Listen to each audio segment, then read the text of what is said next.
will take their socialist beliefs with them. And their theory was, and it is a very true theory, that if you take over education with your philosophy, over a period of generations, you'll take over the country. And they chose as their symbol the turtle, moving always slowly ever onward. And they were satisfied to take 50 or 100 years to make the world socialist. But they knew if they controlled education, eventually they would get control of the mass media, of government, and the clergy. Which of course is just exactly what has happened. And Wells said it out in his The Open Conspiracy. They didn't even deny it.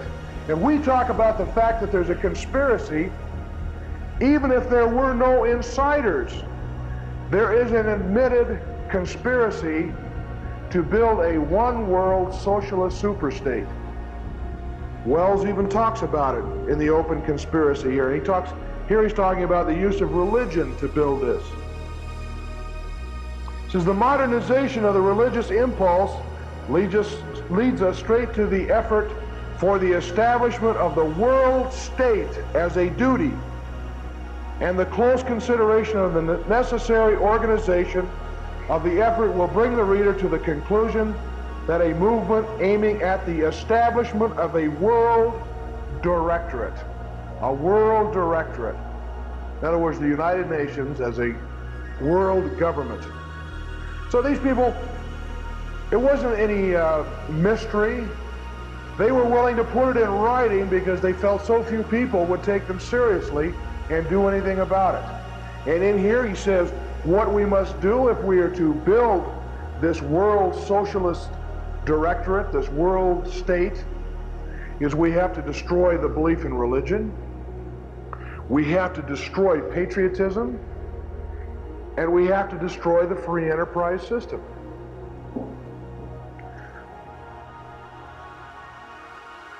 I'm sure everybody here has heard of the Communist Manifesto by Karl Marx, written in 1848. Very few people, unfortunately, have read it. I would imagine that most Americans believe that this is some kind of a book about throwing Molotov cocktails and making bombs and how to assassinate people and that type of thing. The Communist Manifesto isn't about that at all. The communists, on page 55 of this edition of the manifesto, sum up their entire program in what we might call the 10 Commandments of Communism. 10 ways that Karl Marx said you would build the communist state. 1, abolition of property and land. 2, a heavy, progressive, or graduated income tax.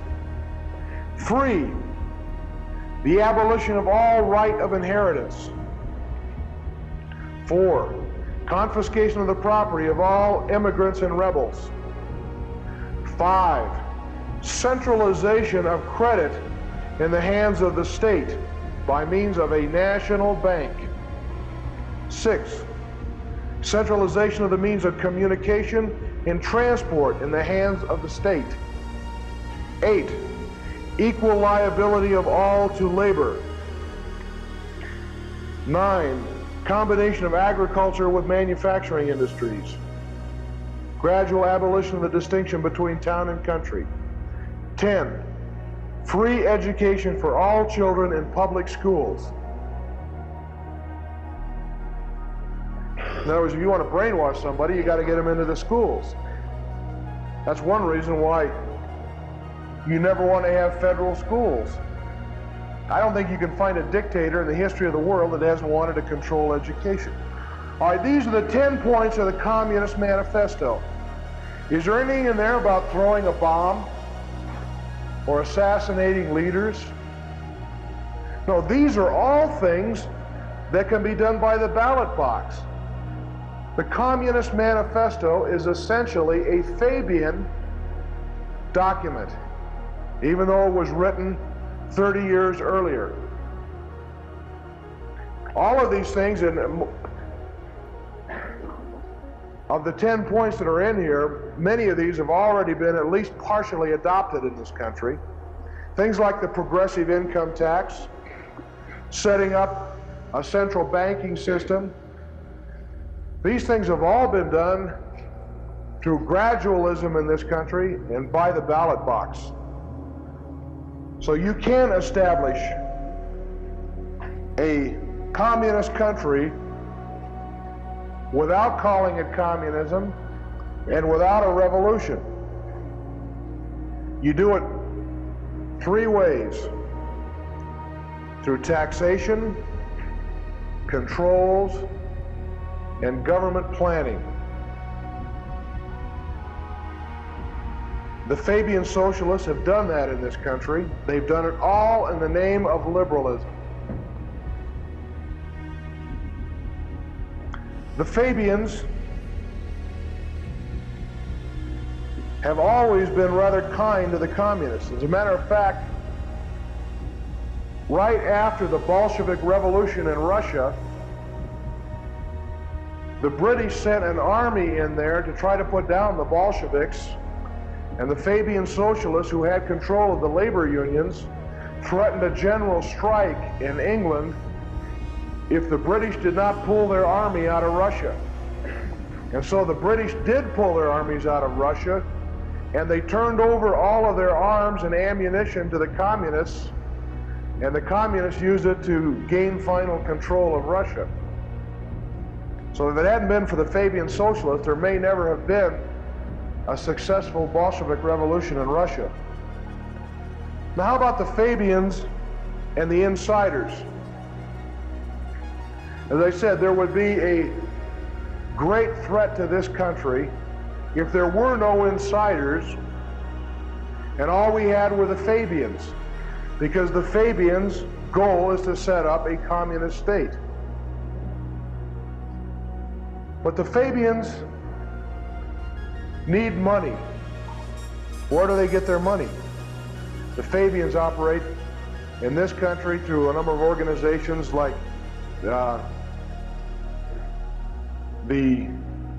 what started out as the Intercollegiate Socialist Society, which later changed its name because of the word socialist, that operates through the ACLU and dozens of other fronts, all financed by foundations, primarily the Ford Foundation, the Rockefeller Foundation, and the Carnegie Foundation. Now here we have the insider, super rich capitalists provide the money in this country for the Fabian Socialist movement. They've even gone so far, the Fabian Socialists set up their own school in the 1920s in England called the London School of Economics. And one of the major financiers of the London School of Economics has been the Rockefeller Foundation. Now, isn't it interesting? Here you have these super rich capitalists financing a movement which is ostensibly going to take their money away from them. These same insider organizations have financed the takeover of education by the Fabians, including particularly the production of textbooks, the very same thing that Alan Stang just finished telling you about. So you have a very strong interlock between the insiders and the Fabians.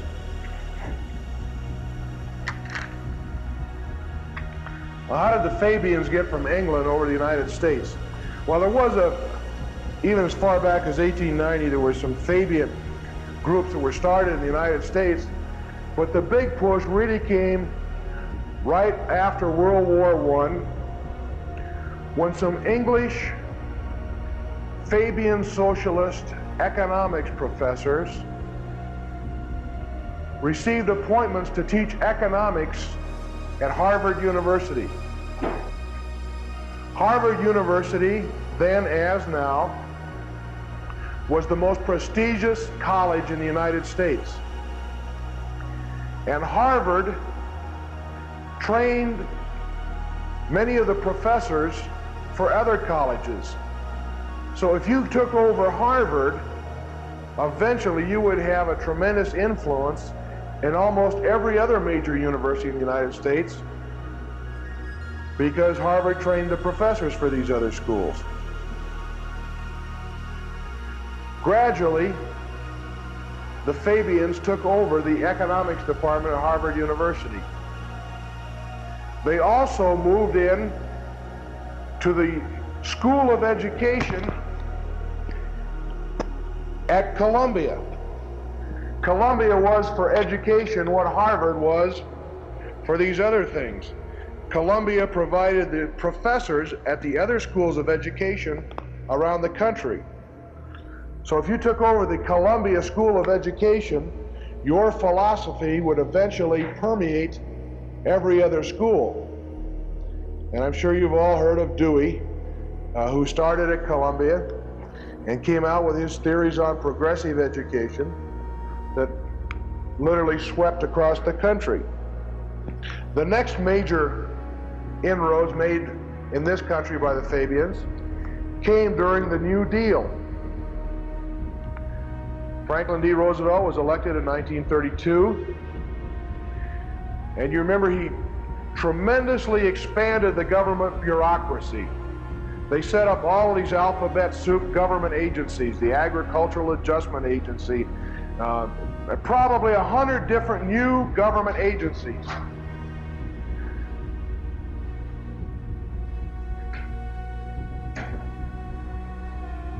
These agencies then hired bureaucrats to run them. And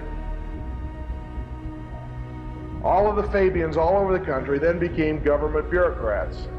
There must have been a shortage of college professors there for a few years. It was very easy during the New Deal for Marxists, whether they be communist revolutionaries or Fabian socialists, to get into the United States government, because nobody was trying to keep them out. And when you read the history of the 1930s in this country, you'd think that the communists, that there must have been millions and millions and millions of communists in this country.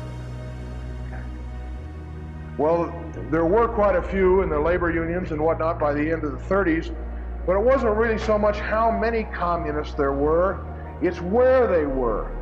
They went into the government, the communists, Marxists, and the Fabian Marxist communists all went in under the New Deal. Then something very, very important happened as far as we're all concerned. At about that time, there was a Fabian socialist economist from England named John Maynard Keynes, K-E-Y-N-E-S.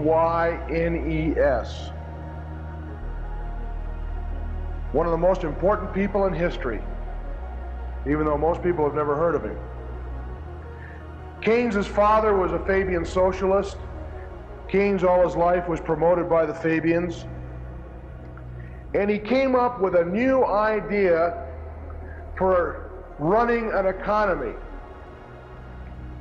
And today, in the classrooms across the country, professors teach, and I was taught in my econ classes, that John Maynard Keynes was a capitalist economist who came up with a system to save free enterprise. Now, ladies and gentlemen, that is just an absolute outright lie. John Maynard Keynes was a Fabian socialist.